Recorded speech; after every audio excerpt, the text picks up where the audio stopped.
Welcome to Family Basics 101. I'm Dr. Bruce McClure, and as we continue our 5-part series on crisis management, today we will focus on the myths about crises. According to the Webster Dictionary, a myth is that which is founded at some point in history, and once it's founded at that point in history, it then is communicated moving forward as factual without any factual basis, however, to sustain it, and it becomes accepted. So it actually is what is considered a myth, according to Webster. Myths are found not only in one segment of an arena, such as religion or culture, but myths are also found in medicine and also in the history of history. So in almost every arena, you will find myths. In 1869, John Ruskin, in The Queen of the Air, writes that a myth is a story with a meaning attached, which is unnatural from the original meaning.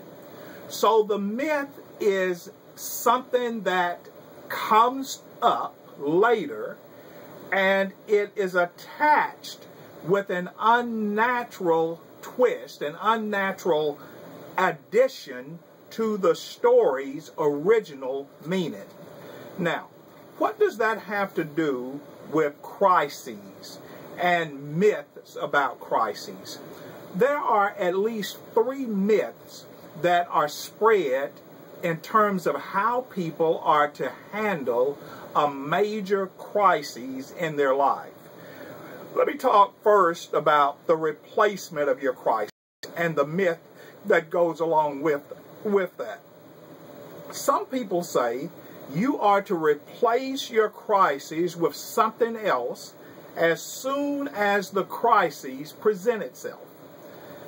That's really not natural. The truth is, when you are in a crisis, it requires time to really first recognize what you're in.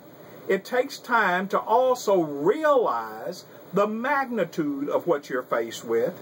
And then you have to take time to connect the reality of the situation with the emotions created by the crises, the fears, the frustrations, the anxieties, the stressors that goes along with the crises.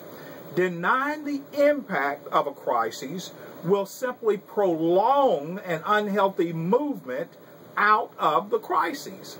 So if you suppress, pretend that the crisis is not real and that it is not happening to you, and you try to replace the crisis with something that you feel will distract you from the crises, that is really a myth until you process through the crises in a healthy manner.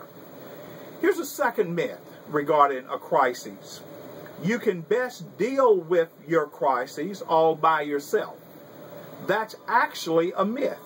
The facts show that when a person is in a crisis, there is need for others to become even greater involved in their lives.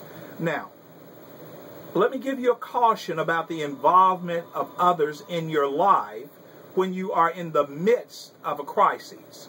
Make sure that the involvement of others are healthy others, because if the people that you allow into your life to help you navigate the crises aren't very healthy themselves, then they may make your life even worse. In the Old Testament book of Job, that's true with Job's friends.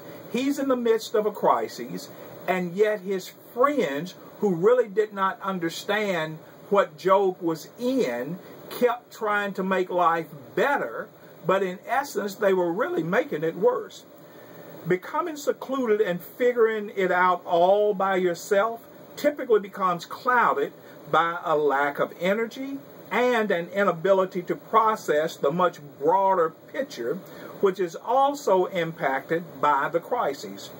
Friends are made for times of a crisis or adversity. And it's also during the time of a crisis and how those friends approach you that you really begin to determine who your friends really are. Here's a third myth. Time is your recovery tool.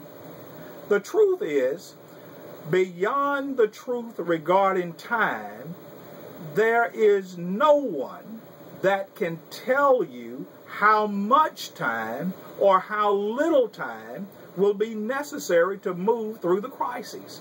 So just the general statement, well, time heals all wounds. Well, that's an open-ended declaration that really has no real substance, because no one can really tell you how much or how little time is necessary for you to move through your crises. People may share with you how much time it took them, how much time it took others, but in reality, when you are in the midst of your crises and your time frame for navigating your crises is yours. The same type crisis for, let's say, a type A personality person will be handled differently than a type B personality person.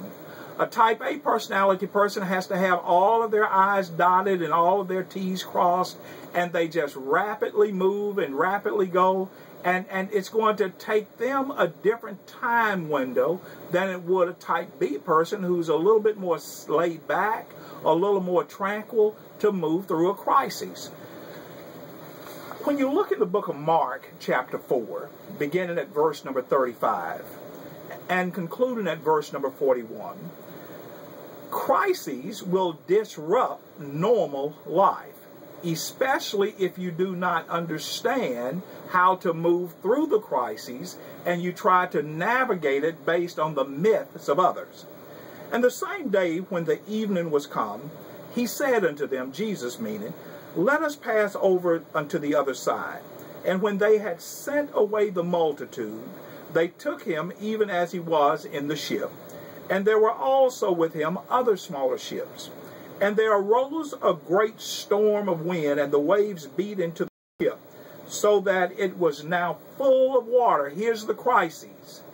Jesus is in a ship with people, and the water begins to take over the ship. That's a crisis.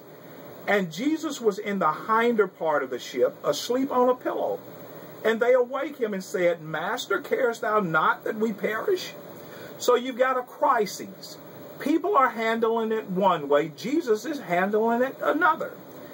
Jesus arises up, and he goes and rebukes the wind, and he speaks to the sea, and says, Peace, be calm.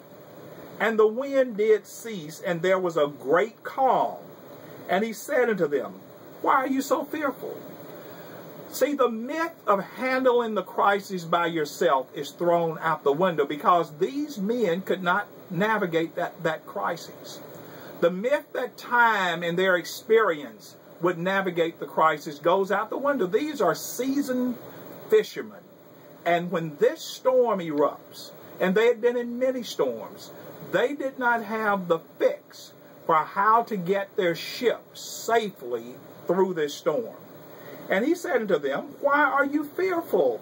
How is it that you have no faith?